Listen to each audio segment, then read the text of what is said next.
Hello, good morning lovely students. आज हम आपकी फोर्थ क्लास में जो इंग्लिश है उसमें लेसन नंबर 5 और वो जो आपकी पोएम है इसमें उसका नाम क्या था? वेकअप। क्या नाम था? वेकअप। और ये ब्यूटीफुल पोएम है और इसको आपने इससे पहले वाली वीडियो में अच्छी तरह से समझा था। आज हम इसके क्वेश्चन आंसर एक बार रिवाइज कर लेते हैं। तो देखिए, सबसे पहले आपका क्वेश्चन नंबर 1 क्या है? In the poem wake up the speaker want the reader to dash. Question mark लगा हुआ है। तो जो पोएम वेकअप है उसमें स्पीकर यानी पोएट क्या चाहता है रीडर से, यानी कि जिसने इस पोएम को रीड किया है वो उनसे क्या चाहता है? ऑप्शन देखिए, sleep on, wake up, stand up, sit down. क्या चाहता है स्पीकर? आपने पोएम में अच्छी तरह से रीड किया था ना। स्पीकर कहता है कि सभी जल्दी उठ जाएं। जो भी इसको पढ़ रहा है वो जल्दी उठे। जो इसको पढ़ रहा है मतलब आप भी, हम भी, सब इस दुनिया में जितने भी इंसान हैं उनसे वो क्या कहता है कि सभी को जल्दी उठना चाहिए। ठीक, तो हमारा ऑप्शन क्या है? वेकअप। हम इस पर ऐसे क्लिक कर देंगे। उसके बाद हमारा क्वेश्चन नंबर 2 है, in the poem wake up where are the birds singing. Birds mean पक्षी। पक्षी कहाँ पर सिंग कर रहे थे, कहाँ पर गीत गा रहे थे? पक्षी तो हमेशा कहाँ पर गाते हैं, आप सबको पता है? ट्रीज पर बैठकर करते हैं ना, वो सिंगिंग करते हैं। तो ऑप्शन देखिए, in the trees, in the room, in the field, on the roof. तो हमें सबको पता है कि पक्षी सुबह सुबह उठ के पेड़ों पर बैठकर ची ची ची करते रहते हैं और वो हमें उठाने की कोशिश करते हैं। तो इन द ट्रीज पर हम ऐसे क्लिक कर देंगे।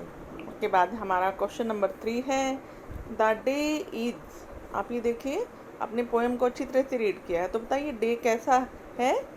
ऑप्शन दे रखा है, boring, B lovely, C cloudy and D sunny. Boring मतलब बोरिंग, बोर करना, लवली सुंदर प्यारा, क्लाउडी बादलों वाला मौसम, सनी बहुत तेज धूप। तो हमने पोएम में क्या रीड किया था? The day is lovely. दिन बहुत खूबसूरत है, सुंदर है। तो इस पर लवली पर हम ऐसे क्लिक कर देंगे। फिर हमारा question number 4, complete the line it's too much late to dash. यहाँ इट कॉमा ऐसा आएगा, यहाँ पर इट्स आएगा, it's too much late to dash. तो ऑप्शन क्या है? Do homework, B lie in bed, C go to school and D come to school. तो हमने कंप्लीट करना है लाइन को, it's too much late to. अब लेट किस लिए हो गए हैं, बहुत ज़्यादा देर क्यों हो गई है? लाई इन बेड। ऑप्शन आपका किस पर क्लिक करेंगे? लाई इन बेड। बेड पर आप अगर देर तक सोते हैं तो ये आपके लिए ठीक नहीं है। आपको क्या करना है? सुबह जल्दी उठना है। तो आप ऐसे इस पर क्लिक कर देंगे। उसके बाद आपका क्वेश्चन नंबर 5 है, in the poem wake up what are the birds doing. Birds क्या कर रहे हैं? बताइए क्या कर रहे थे? A dancing, B singing, C chirping, D hopping. Bird तो आपको पता है सिंग करते हैं, सिंगिंग कर रहे थे। तो हम सिंगिंग पर ऐसे क्लिक कर देंगे। ठीक, उसके बाद हमारा question number 6, what is the poet trying to suggest in the poem. Poem हमने अच्छी तरह से रीड कर ली है। जो पोएम को लिखने वाला होता है वो कौन कहलाता है? वो होता है पोएट यानी कवि। वो कवि जो है इसका, वो हमें क्या सजेस्ट कर रहा है, क्या सुझाव दे रहा है? हमने पूरी पोएम को अच्छी तरह से रीड किया। पूरी पोएम के द्वारा आपको एक मैसेज मिल रहा है। वो मैसेज क्या है? ऑप्शन देखिए, to wake up early, to wake up late, to read in morning and to singing morning. ठीक, 4 ऑप्शन दे रखे हैं। बताइए हमने क्या रीड किया था उसमें? हमने रीड किया था कि पोएट जो है वो मैसेज दे रहा है कि टू वेक अप अर्ली, कि आप सुबह सब जल्दी उठें। ठीक, तो इस पर हम ऐसे क्लिक कर देंगे। के बाद हमारा question number 7, if rhyming word of day is play. Rhyming words क्या होते हैं, आपने कर रखे हैं, जिसको आप हिंदी में बोलते हैं मिलते जुलते वाले शब्द जो एक ही उसमें होते हैं, साउंड में होते हैं, उनको हम क्या बोलते हैं, राइमिंग वर्ड्स। एंड डे का देखिए सेम राइमिंग वर्ड क्या बन रहा है, प्ले है यहाँ पर। तो then rhyming word of talk का बताना है, अपने टॉक का अपने राइमिंग वर्ड बताना है। ऑप्शन ध्यान से देखिए, आपके सामने है टुक, टेक, वॉक एंड साल्ट। आप देखिए टॉक का सेम साउंड में क्या सुनाई दे रहा है, फिर से देखिए टुक, टेक, वॉक, साल्ट। अब हमें यहाँ पर समझ में आ रहा है ना, टॉक का क्या है, walk, talk walk, talk walk, same sound आ रही है ना। तो टॉक का राइमिंग वर्ड क्या होगा, वॉक। आप यहाँ पर वॉक लिखेंगे ऐसे, क्लियर।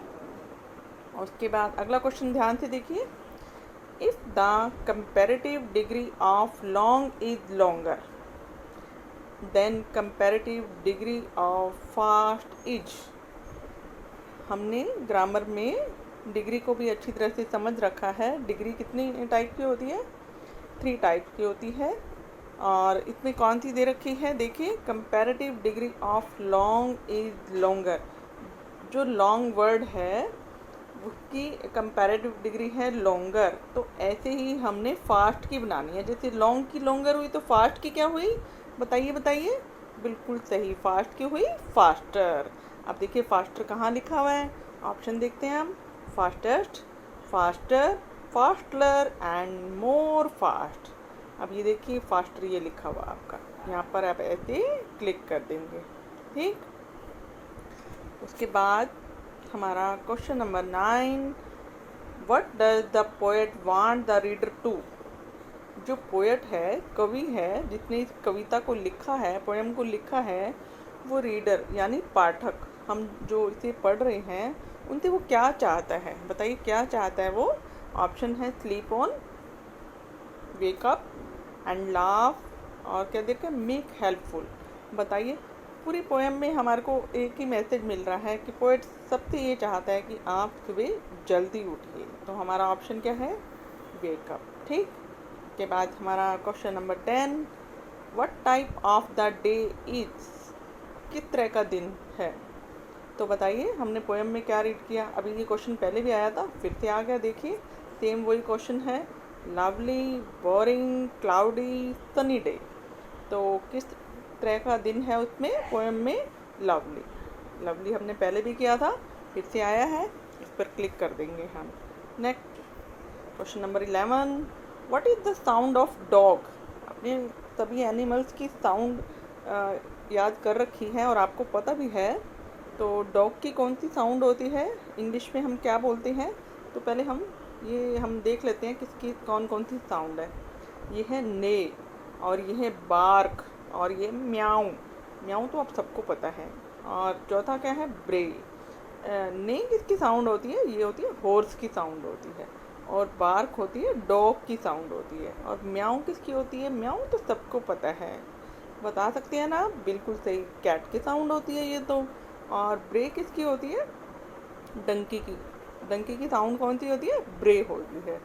तो हमने डॉग की बतानी है, तो डॉग की साउंड आपको पता है, वो है बार्क। बार्क पर ऐसे क्लिक कर देंगे। उसके बाद हमारा question number 12, what is the sound of cat. अभी हमने कैट की साउंड की थी, म्याऊ। आपको आता है ना म्याऊ म्याऊ बोलना, क्लास में आप करते रहते हैं कई बार। तो बताइए इसमें म्याऊ कहाँ लिखा हुआ है, म्यू। ये देखिए बार्क डॉग की आ गई, ने हॉर्स की आ गई, ब्रे डंकी की आ गई, उसके बाद म्याऊ म्याऊ ये रहा, और ये कैट की यहाँ पर हम क्लिक कर देंगे। क्लियर, ये भी समझ में आ गया होगा आपको अच्छी तरह से। इसको क्वेश्चन नंबर 13 देखिए, what is the sound of donkey. What is the sound of donkey. अभी डंकी की हमने की थी, अब तो आपको अच्छी तरह से याद हो गया होगा, मैंने 3 क्वेश्चन में बार बार डंकी की साउंड बता दी। अब आप इस क्वेश्चन में बहुत आसानी से बता देंगे। फिर से एक बार रीड कर लें, बार्क, ने, म्याऊ एंड ब्रे। बताइए डंकी की कौन सी है, बिल्कुल अच्छी तरह से याद होगी आपको, ये रही ब्रे। रे पर आप ऐसे क्लिक कर देंगे। आगे question number 14, what is the sound of Lions? Lions की साउंड, लायंस तो आपको पता है ना, शेर की साउंड कौन सी होती है? पता है सबको? बिल्कुल। अब देखते हैं मैं कौन सा बताते हैं आप मुझे फिर से। ने, म्यू, रोयर एंड हिस। अब ये तो आपको पता है हॉर्स की, ये भी मैंने कैट की बता दी।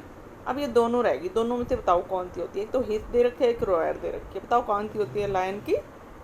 लायन की होती है रोयर, गुर्राना। रोयर होती है लायन की साउंड। और ये हिस किसकी है ये वाली? ये है स्नेक की। किसकी है ये? स्नेक की। स्नेक कैसे करता है?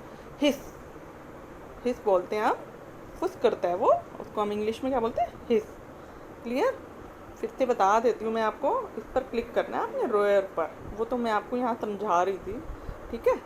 उसके बाद question number 15, what is the sound of snake? अब स्नेक क्या आ गया? अभी मैंने पहले बताई थी पहले वाले क्वेश्चन में, अब फिर से देखें। रोयर, चर्प, हिस, मूव। अब बताओ स्नेक की कौन सी बताई थी मैंने? अभी अभी बताई थी, बिल्कुल सबको याद है ना? बिल्कुल सही, हिस। इस पर ऐसे आप क्लिक कर देंगे, ये भी आपको समझ में आ गया होगा। अब नेक्स्ट देखते हैं question number 16, what is the sound of cows? Cows, गाय, गाय की साउंड सुनी हुई आपने? बिल्कुल सुनी हुई आपने। अब देखते हैं, अब देखो रोयर तो आपको लायन की पता लग गई। चर्प कौन करता है? चर्प, बर्ड चर्प करते हैं। हिस, स्नेक करता है। अब बाकी कौन बचा? Move, here a move, there a move. एक पोएम है इंग्लिश में, वो भी आपको मैं कराऊंगी, तो आपको ये उसमें काऊ की साउंड भी आपको सुनाई देगी। तो मूव किसकी साउंड होती है? काऊ की। इस पर हम ऐसे क्लिक कर देंगे। उसके बाद question number 17, in the poem wake up the, ये फीस नहीं है, ये बीज आएगा, ये रॉन्ग दे रखा है, आप यहाँ पर बीज कर दीजिए। बीज आर, बीज क्या करते हैं? मक्खियाँ क्या करती हैं? बार्किंग, भौंकती हैं, विंगिंग, बजिंग एंड स्लीपिंग। बताओ बीज क्या करती हैं? सबको पता है, बज करती हैं, वो बजिंग कर रही हैं। द बीज आर, यहाँ पर आप क्या लिख देंगे? बजिंग। बजिंग पर ऐसे बिनबिनाती हैं, बजिंग मतलब बिनबिनाती हैं, वो बिनबिना रही हैं। वेकअप में बीज जो हैं बजिंग कर रही हैं। तो ये आपके देखिए पोएम की सारे क्वेश्चन आंसर मैंने करा दिए, बहुत ईजी हैं। एक बार पोएम को फिर से पहली वाली वीडियो में अच्छी तरह से समझिए, उसके बाद ये आप क्वेश्चन करेंगे ना तो बहुत आसानी से आप कर लेंगे। ठीक है बच्चों, अगली वीडियो में हम अगली पार्ट की एक्सरसाइज को करेंगे। Thank you.